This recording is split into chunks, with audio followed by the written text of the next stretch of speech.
আসসালামু আলাইকুম সবাইকে। আশা করি সবাই অনেক ভালো আছেন, সুস্থ আছেন। আজকের একটি গুরুত্বপূর্ণ বিষয় আজকে আপনাদের সাথে আলোচনা করব। আপনারা জানেন যে অনেকে আমাদেরকে কমেন্ট করেছেন যে 1,00,000 টাকা যদি আপনারা সঞ্চয়পত্র ক্রয় করে থাকেন সেই ক্ষেত্রে আপনারা কত টাকা লাভ পাবেন। আজকের বিষয়টি আমরা সেটা আলোচনা করব। ওকে, তো কথা বেশি না বাড়িয়ে মূল টপিকে চলে আসছি। এখানে দেখতে পাচ্ছেন জাতীয় সঞ্চয় অধিদপ্তর।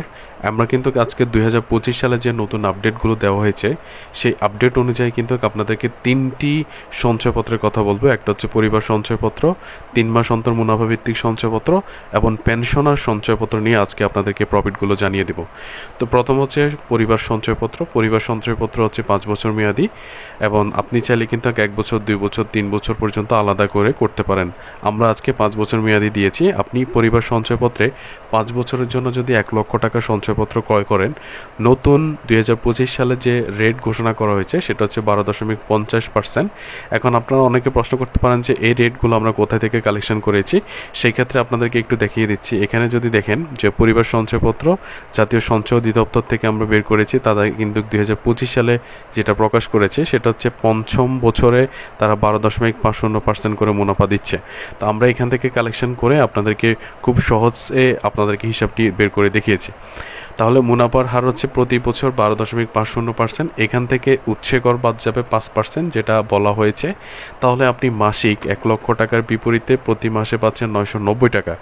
মেয়াদ শেষে মানে 5 বছর শেষে আপনি পাবেন 59,375 টাকা। 1,00,000 টাকা 5 বছরের জন্য মেয়াদ শেষে 59,375 টাকা পাবেন।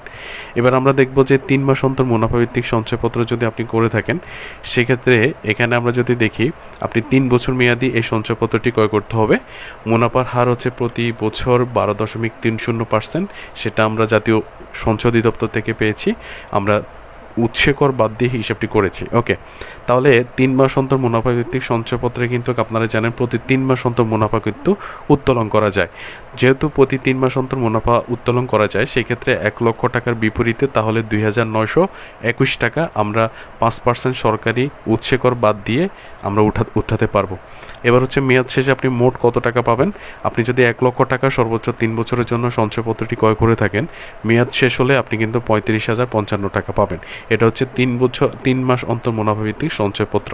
এবার আমরা দেখব যে পেনশনার সঞ্চয়পত্র। পেনশনার সঞ্চয়পত্রে 5 বছর মেয়াদি, আপনি চাইলে 1 বছর, 2 বছর, 3 বছর মেয়াদিও ক্রয় করতে পারেন। তবে আমরা দেখিয়েছি আজকে 5 বছর মেয়াদি সঞ্চয়পত্র।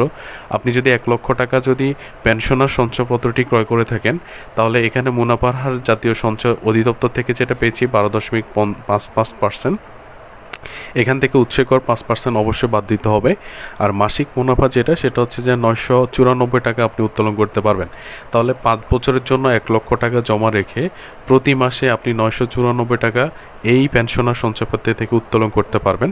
আর আপনি যদি উত্তোলন না করে থাকেন সেক্ষেত্রে 1,00,000 টাকা 5 বছর মেয়াদি সঞ্চয়পত্র পেনশনার সঞ্চয়পত্রটি ক্রয় করলে মেয়াদ শেষে আপনি পাচ্ছেন 59,612 টাকা।